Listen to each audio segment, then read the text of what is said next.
जय हिंद दोस्तों, आप सभी का स्वागत है आपके अपने यूट्यूब चैनल जेएस क्लासेस पर। दोस्तों, हम जैसा कि आप लोगों ने देखा, हमारे मुहावरे की क्लास चल रही थी। मुहावरे के जस्ट तुरंत बाद आती है लोकोक्तियाँ। दोस्तों, मुहावरे और लोकोक्तियाँ में अंतर क्या है? अंतर सिर्फ इतना है, यहाँ पर लिखा है लोकोक्तियाँ। दोस्तों, लोकोक्तियाँ का अर्थ होता है जब किसी सामान्य अर्थ को किसी अच्छे तरीके से या फिर संक्षेप भाषा में सुंदर कह दिया जाए, उसे बोलते हैं लोकोक्तियाँ। दोस्तों, देखते हैं लोकोक्तियाँ की भी क्लास हमारी कम से कम 2 रहेंगी और देखते हैं आज पहले क्लास में हम लोकोक्तियों को कैसे याद करते हैं। ये सेम मुहावरे के जैसी ही होती है। तो फ्रेंड, यहाँ पे लिखा है अंधा बाटे रेवड़ी फिर अपने को दे। मतलब देखो, अंधा बाटे रेवड़ी फिर अपने को ही दे। ऐसा व्यक्ति जो किसी चीज को बांट रहा है और बार बार अपने को ही दे रहा है, उसको क्या होता है? स्वार्थ लाभ उठाना। मतलब स्वार्थ, स्वयं के लिए लाभ उठाना। क्या हो जाएगा? स्वार्थ के लिए लाभ उठाना। अंधा बाटे रेवड़ी फिर अपने को दे, स्वार्थ लाभ उठाना। आजकल कह सकते हैं कि आजकल वर्तमान में नेता इस लोकोक्ति को दोहराते हैं कि अंधा बाटे रेवड़ी फिर अपने को दे। दोस्तों, उम्मीद करते हैं ये बात आपको समझ में आई होगी। देखते हैं दूसरी, अपना रख पराया चख। देखा होगा कई बार कि अपना रख पराया चख। कई लोग क्या करते हैं कि अपनी वस्तु को खर्च ना कर करके दूसरी वस्तु के साथ मनमानी करते हैं।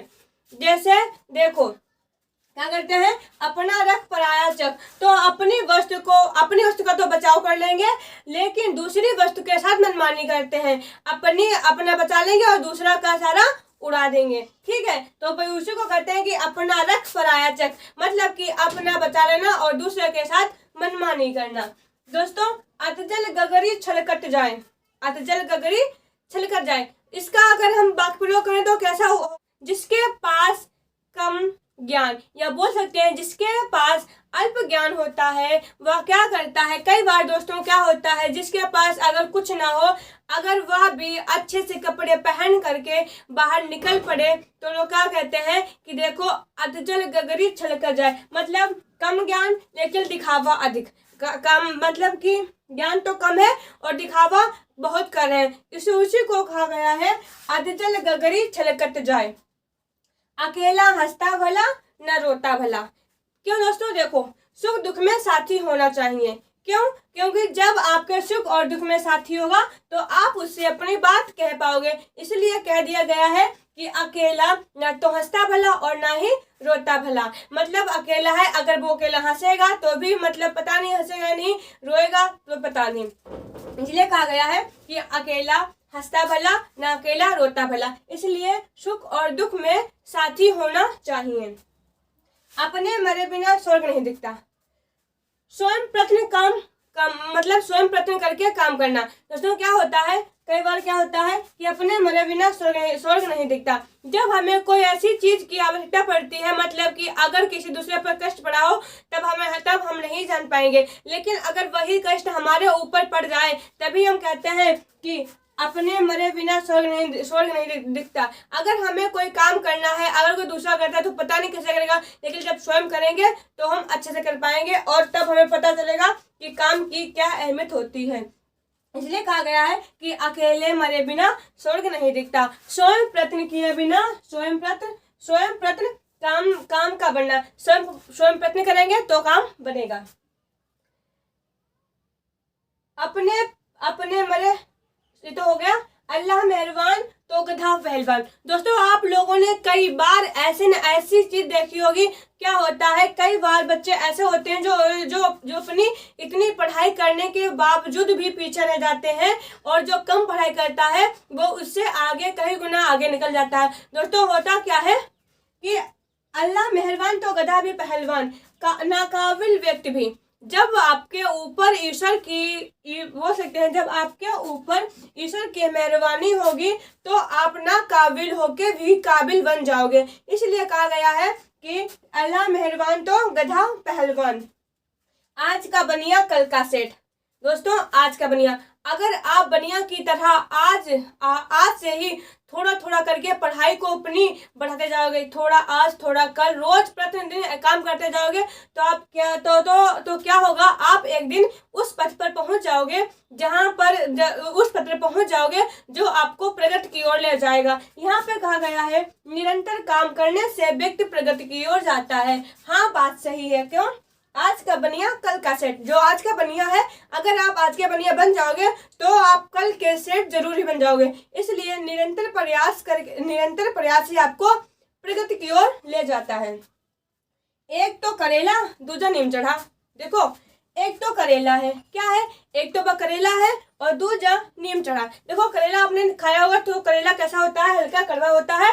और फिर दूजा नीम चढ़ा, नीम तो उससे भी कड़वा होता है। तो क्या हो जाए, यहाँ पर दो दुर्गुण, मतलब द्विगुणी गुणों का संयोग, मतलब कि यहाँ पे दुर्गुणी मतलब कि गुड़ थोड़ी ना कह सकते हैं, इसे दुर्गुण कह सकते हैं। क्यों? यहाँ पे मतलब कि एक तो करेला, एक तो है करेला और दूसरा सा नीम चढ़ा, तो क्या हुआ, एक अवगुण में दूसरा और अवगुण मिल जाना, उसी को ही बोलते हैं द्विगुणी गुणों का संयोग। एक तो वह पहले से ही कड़वा है और ऊपर से नीम चढ़ा, तो वह और ही उसमें गुड़ और मिल गया। एक अनार सौ बीमार, एक अनार सौ बीमार। जब किसी एक वस्तु को आजकल, एक अनार सौ बीमार को आजकल बताते हैं, एक बहुत ही अच्छी बात है। देखो, आजकल दोस्तों क्या होता है, अगर आजकल वैकेंसी हमारी आ रही है 1000, कितनी वैकेंसी आ रही है, वैकेंसी हमारी आ रही है 1000 और उसमें फॉर्म डाले जा रहे हैं 50,000। कितने दोस्तों? 50,000। तो इसी को ही हम कह सकते हैं एक अनार 100 बीमार। एक तो अनार है, 1000 तो मतलब लेना है, और कितने, 50,000 बीमार है, मतलब एक जॉब के लिए 50,000 बीमार है। इसीलिए कहा गया है कि एक अनार 100 बीमार। ठीक है। ओखली में सिर दिया तो मूसलों से क्या डरना। दोस्तों, कितनी अच्छी बात कही गई है, जब ओखली में सिर दे दिया है फिर मूसलों से क्या डरना है।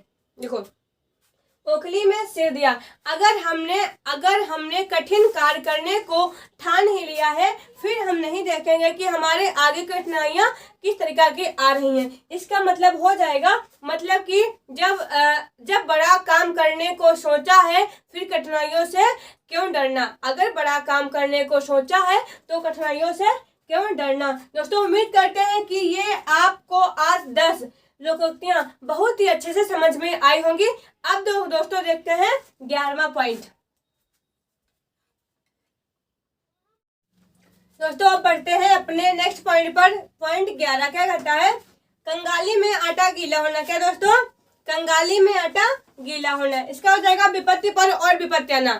देखते हैं कैसे। देखो, मान लो एक तो मोहन फेल हो गया और दूसरी खबर आ गई कि उसके दादाजी की तबीयत बहुत खराब है। तो क्या हुआ, एक तो उस पर विपत्ति थी ही और ऊपर से एक और विपत्ति आ गई। तो क्या हुआ, कंगाली में आटा गीला होना, विपत्ति पर और विपत्ति आना। कहे पर धोबी गधे पर नहीं चढ़ता, कहने से काम नहीं करना। दोस्तों, अगर मान लो कोई बच्चा है, वो हमेशा साइकिल चलाता है, अगर उसकी मम्मी कहती है जाओ बेटा कुछ काम है बात ले जाओ, तो रोज वो साइकिल तो चलाएगा, लेकिन बात कहने पर वह काम नहीं करेगा। तो क्या हो गया दोस्तों, कहने पर धोबी गधे पर नहीं चढ़ता। वैसे तो वह काम करेगा, लेकिन अगर वो कोई कहेगा उससे तो वह बात नहीं करेगा। इसीलिए कहा गया है, कहे पर धोबी गधे पर नहीं चढ़ता, कहने से काम नहीं करना। खग जाने खग की भाषा। सब अपनी अपनी संगत का हाल जानते हैं। जैसे दोस्तों हम देख लेते हैं, जैसे कि पक्षी होते हैं, तो पक्षी क्या बोलते हैं वो हमें नहीं पता कि वो क्या बोलते हैं, लेकिन जो उनके साथ में रहते हैं वे जानते हैं कि वे क्या बोलते हैं। या फिर हम जो बोलते हैं तो उन्हें नहीं पता ये क्या बोलते हैं, लेकिन हम जिसकी संगत में रहते हैं वो तो जानते हैं ना हम क्या बोलते हैं। इसीलिए दोस्तों, खग जाने खग की भाषा, सभी लोग अपने अपने का हाल जानते हैं।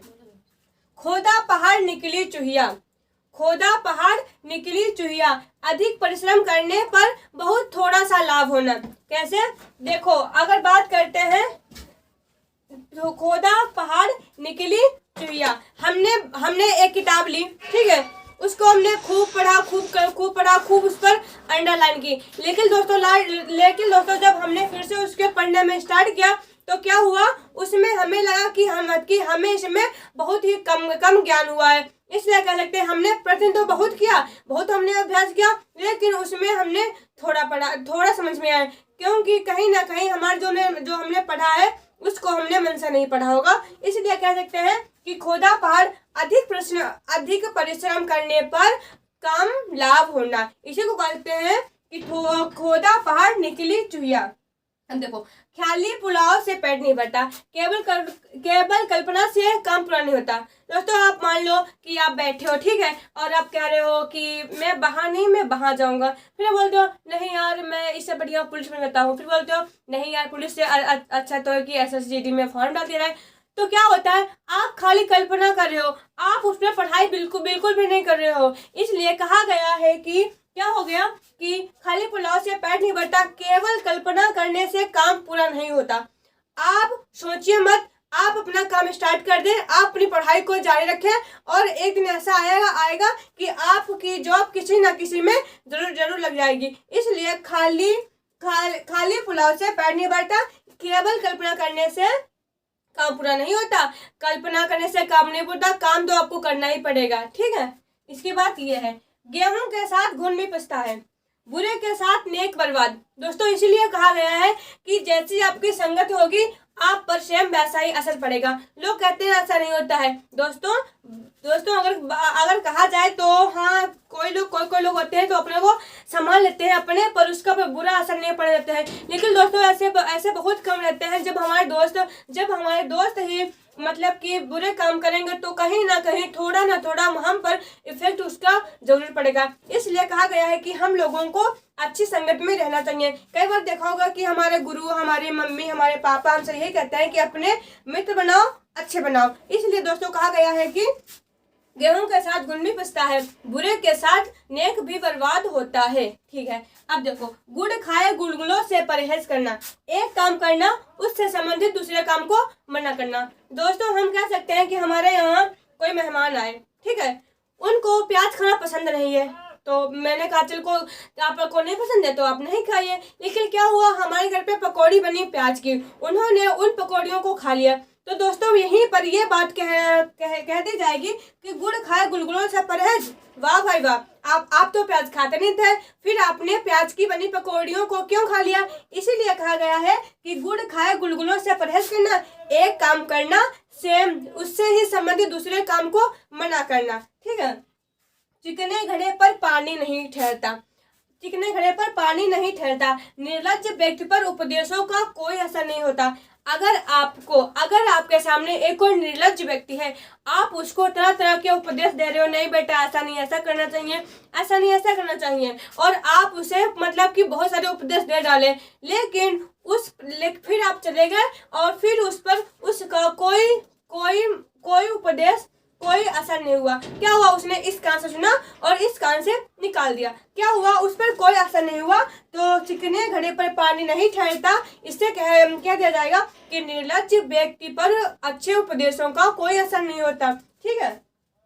चोर चोर मौसेरे भाई, क्या होता है, चोर चोर मौसेरे भाई, एक स्वभाव वाले शीघ्र मित्रता कर लेते हैं। दोस्तों बिल्कुल सही बात है। अगर आप कहीं बाहर जाते हो तो अगर आप बोलने में अच्छे हो, अगर आप अच्छे हो, कई लोग आपने देखा होगा कि वो बहुत शांत स्वभाव के होते हैं, तो क्या होता है उसके फ्रेंड बनते हैं, लेकिन उसमें थोड़ा टाइम लगता है। लेकिन दोस्तों आपने कई लोगों को ऐसा देखा होगा कि वो मतलब कि ज्यादा बोलते हैं और उन्हें मित्रता बनाने में ज्यादा अच्छा लगता है, तो वो जहाँ जाते हैं बस उनसे एक बार ही बात करते हुए उनकी मित्रता हो जाती है। तो क्या हो जाती है, वे लोग आपस में एक घनिष्ठ मित्र की तरह जुड़ जाते हैं। तो चोर चोर मौसेरे भाई, एक स्वभाव वाले शीघ्र मित्रता कर लेते हैं। जितनी ढपली उतने राग, भिन्न भिन्न मत होना। कैसे दोस्तों, देखो मैं जैसे कि घर में कोई काम है, ठीक है, तो कोई कह रहा है कि यार मतलब कि खाना बनाओ, तो कोई कह रहा है ये बनाओ, कोई कह रहा है ये बनाओ, फिर तीसरा कोई क्या बोल रहा है ये कुछ नहीं बनेगा, आप ना ये बना दो। तो क्या हुआ कि जितने लोग हैं उतनी ही अपनी भिन्न भिन्न मत दे रहे हैं। तो क्या हुआ, जितने ढपली उतने राग, भिन्न भिन्न मत देना ही कहलाती है कि जितने ढपली उतने राग। दोस्तों उम्मीद करते हैं कि आज की क्लास आपको पसंद लगी होगी। अगर दोस्तों हमारी क्लास आपको पसंद आई हो दोस्तों, हम उम्मीद करते हैं कि आपको जितने भी हम यहाँ पे मुहावरे या लोकोक्तियाँ कराते हैं, हमारी यही उम्मीद रहती है कि आपको सब यहीं पे क्लास में याद हो जाए, इसलिए आपको लॉजिक से बताते हैं। दोस्तों अगर आपको हमारी क्लास इतनी सी भी पसंद आती है, थोड़ी सी पसंद आती है, तो दोस्तों हमने आपसे कहा है कि आप लोग सिर्फ हमें मतलब कि ज़्यादा नहीं कहते, अगर आप लोग 2 लोगों को भी शेयर करते हैं तो हमारे सब्सक्राइब बढ़ सकते हैं। तो दोस्तों